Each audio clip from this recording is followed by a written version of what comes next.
Assalamualaikum warahmatullahi wabarakatuh. Ustadz Yazid Jawas wafat dan kami mengucapkan bela sungkawa yang mendalam. Semoga beliau oleh Allah Subhanahu wa taala diampuni dosa dan kekhilafannya. Begitupun sama dengan kita semua agar Allah ampuni dosa dan khilaf. Amin ya Allah ya rabbal alamin. Baik ya ikhwah, beliau ini adalah seorang tokoh, kemudian seorang penulis. Kami juga pernah mengikuti kajian beliau walaupun di media sosial semenjak SMA ya ikhwah. Dan kami ini mondok di pesantren Nahdlatul Ulama. Kemudian kami juga tidak sedikit mengikuti bagaimana ceramah beliau begitu sangat luar biasa. Dan di keluarga kami juga ada yang kemudian Muhammadiyah, teman-teman kami, bahkan guru-guru kami di sekolah ada yang Persis. Jadi kami ini hidup dibesarkan di Mutanawiyah, bermacam-macam organisasi, ada yang NU Muhammadiyah Persis, dan pada akhirnya kami masuk ke salah satu universitas, tambah juga teman saudara dari NU Muhammadiyah Persis, kemudian dari teman-teman salaf juga ya ikhwah. Bagi kami ini merupakan pengalaman yang begitu sangat berharga karena memiliki teman-teman yang begitu sangat istimewa, dan bagi kami mereka juga adalah saudara ya ikhwah. Dibingkai dalam ayat Al-Qur'an innamal mu'minuna ikhwah, bahwa mereka yang muslim itu adalah bersaudara, terlepas dari organisasinya dan lain sebagainya ya ikhwah. Kami tetap menghormati mereka dan kami tetap mencintai mereka, baik itu dari Nahdlatul Ulama, Muhammadiyah Persis ataupun dari teman-teman salaf ya ikhwan.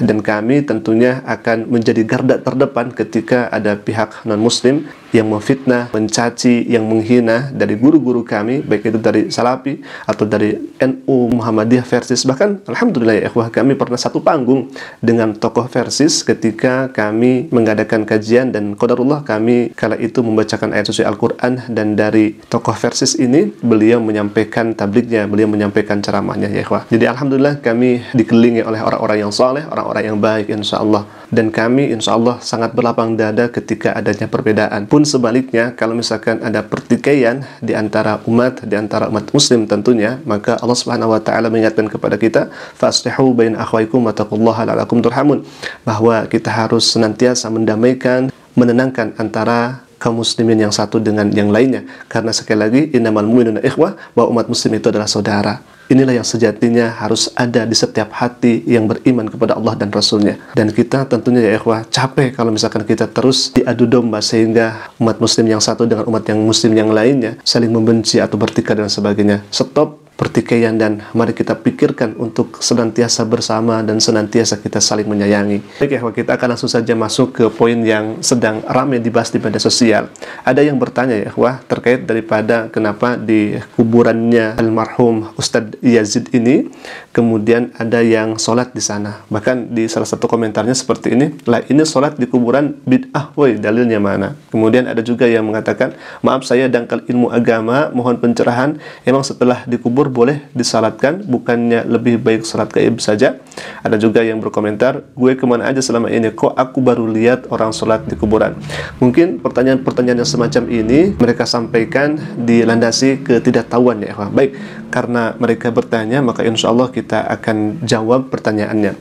Dan kami akan sampaikan juga terkait daripada hadis-hadis Nabi Shallallahu Alaihi Wasallam yang tidak boleh sholat di kubur, kemudian yang diperbolehkan di kubur. Kemudian kita akan simpulkan bersama ya ikhwah, dan mohon untuk disimak sampai akhir agar kita mendapatkan pemahaman yang kamil, syamil, sempurna dan menyeluruh insyaallah taala. Ya ikhwah, kita akan langsung saja masuk ke poin yang pertama dari hadis Nabi Shallallahu Alaihi Wasallam. Yang pertama, tatkala Nabi Shallallahu Alaihi Wasallam melarang kita sholat di kuburan ya ikhwah. Yang pertama, al-ardu kulluha masjidun illal maqbarah wal hammam, yang artinya bumi semua bisa dijadikan tempat sholat kecuali kuburan dan kamar mandi. Selanjutnya, naha 'anis sholati bainal qubur, Nabi sallallahu alaihi wasallam melarang salat di kuburan. Selanjutnya ada juga hadis Nabi sallallahu alaihi wasallam yang diriwayatkan oleh Muslim dan Nasa'i, kemudian yang lainnya pun juga meriwayatkan.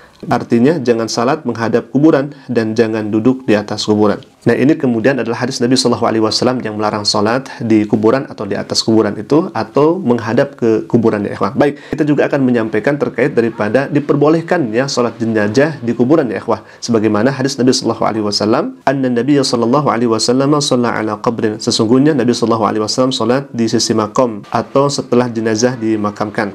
Yang kedua, anna Umma Sa'din matat wan Nabiy sallallahu alaihi wasallam ghaib falamma qadima shalla 'alaiha wa qad madha lidzalika syahrun. Ummu Sa'ad wafat namun Nabi sallallahu alaihi wasallam sedang tidak berada di Madinah. Tatkala beliau kembali, beliau menyalatinya padahal sudah berlalu waktu 1 bulan setelah kematiannya. Hadis riwayat Tirmidzi. Dan diantaranya adalah hadis Nabi sallallahu alaihi wasallam, qama huwa wa ashabu wa kana sa'ala anhu faqala man hadha faqalu fulanun dzufina al-bariha fasallu alaihi. Yang artinya Nabi Shallallahu Alaihi Wasallam pernah mengerjakan sholat jenazah untuk seorang laki-laki yang telah dikebumikan pada malam hari. Beliau mengerjakannya bersama dengan para sahabat. Ketika itu beliau bertanya tentang jenazah tersebut, siapakah orang ini? Mereka pun menjawab, si fulan yang telah dikebumikan kemarin. Maka mereka menyalatinya. Hadis riwayat Bukhari. Baik, ikhwah, di sini kita dihadapkan dengan 2 hadis Nabi Shallallahu Alaihi Wasallam. Yang pertama, dilarang kita melaksanakan sholat di kuburan, dan yang kedua, kita diperbolehkan sholat jenazah di kuburan.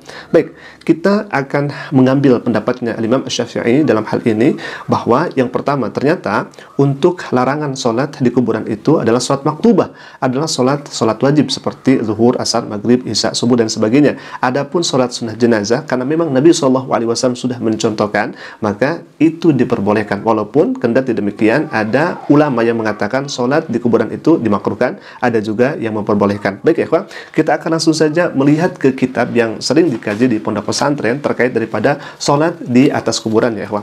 Terkait daripada hal itu, dalam hal ini madhab al-Imam Syafi'i, al-Imam Nawawi, kemudian Syekh Rifai menyebutkan di dalam Fathul Mu'in di halaman ke-47, kalau kita melihat barisnya di baris ke-12, ya ikhwah, di sana sangat jelas dikatakan bahwa wa tasihhu ala hadil madfunin walau ba'da bala'ihi ghairi nabiyyin fala tasihhu ala qabri nabiyyin li khabari syaikhaini. Wa tasihhu ala hadirin, dan sah melaksanakan salat jenazah ala hadirin yang ada di tempat mayitnya, kemudian madfunin yang sudah dikubur, yang sudah dimakamkan, walau ba'da balaihi, walaupun setelah hancur itu mayit. Berarti bukan 1 hari 2 hari, akan tetapi bisa jadi bulanan atau mungkin tahunan, ya ikhwah, setelah hancur mayitnya. Kemudian ghairi nabiyyin, akan tetapi dinafikan, tidak boleh kepada makam Nabi sallallahu alaihi wasallam. Fala tasihu, maka itu tidak sah hukumnya ala qabrin nabi, di atas kuburan Nabi atau di tempat kuburan Nabi. Nabi siapapun itu, baik Nabi Muhammad SAW ataupun Nabi Musa, misalkan kalau ada makamnya, atau Nabi Ibrahim AS, itu tidak diperbolehkan kita melaksanakan sholat di atasnya. Kemudian ini li khabar syekhani, dan ini merupakan khabar atau riwayat dari hadis Imam Bukhari dan Muslim, ya ikhwah. Jadi sangat jelas di dalam kitab yang bermadhab Imam Syafi'i, di Syekh Nawawi kemudian Syekh Rifai sudah menyebutkan bahwasanya diperbolehkan untuk melaksanakan salat jenazah di makam, ya ikhwah.